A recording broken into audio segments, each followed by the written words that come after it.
Bonjour à tous, je suis Chapelier Fou, bienvenue dans les chroniques du Chapelier. Aujourd'hui on va parler du film Orpheline de Arnaud Despalières.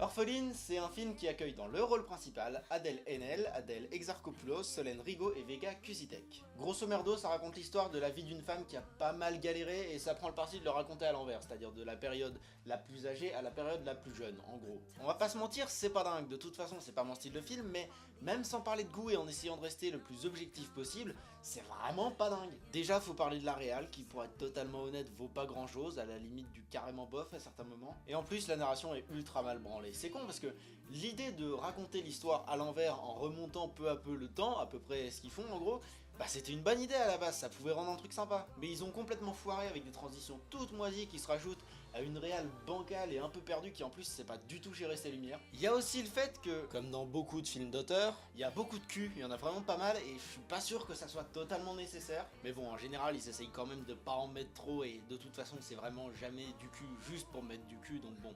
Dans l'ensemble ça passe. Et pour ce qui est du casting, bah ça dépend. Adèle Haenel qui joue l'héroïne adulte a vraiment rien de dingue, elle fait son taf et elle le fait bien mais sans plus quoi. Pareil pour Solène Rigaud qui joue l'héroïne à l'entrée de son adolescence et qui est pas particulièrement marquante non plus même si ça commence déjà à être un peu mieux. Et pour le reste, bah jackpot. Déjà on a Vega Kusitek qui joue l'héroïne quand elle est petite fille et le moins qu'on puisse dire c'est que pour son âge elle joue vraiment bien. Et surtout on a Adèle Exarchopoulos.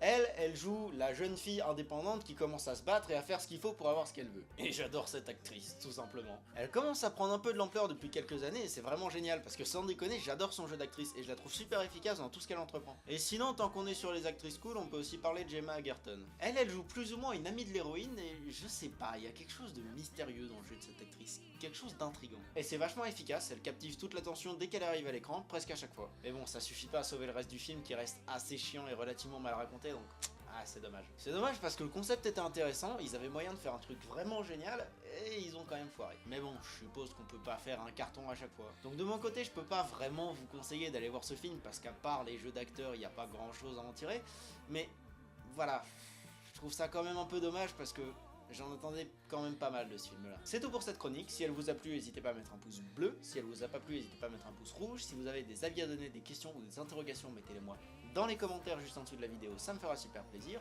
Vous pouvez aussi évidemment vous abonner à la chaîne et partager les vidéos de la chaîne parce que c'est super important et c'est ce qui donne de la visibilité à la chaîne. Et vous pouvez bien sûr aller voir la page Facebook de la chaîne, le lien sera juste en dessous dans la description. Moi je vous dis à la prochaine tout le monde, salut!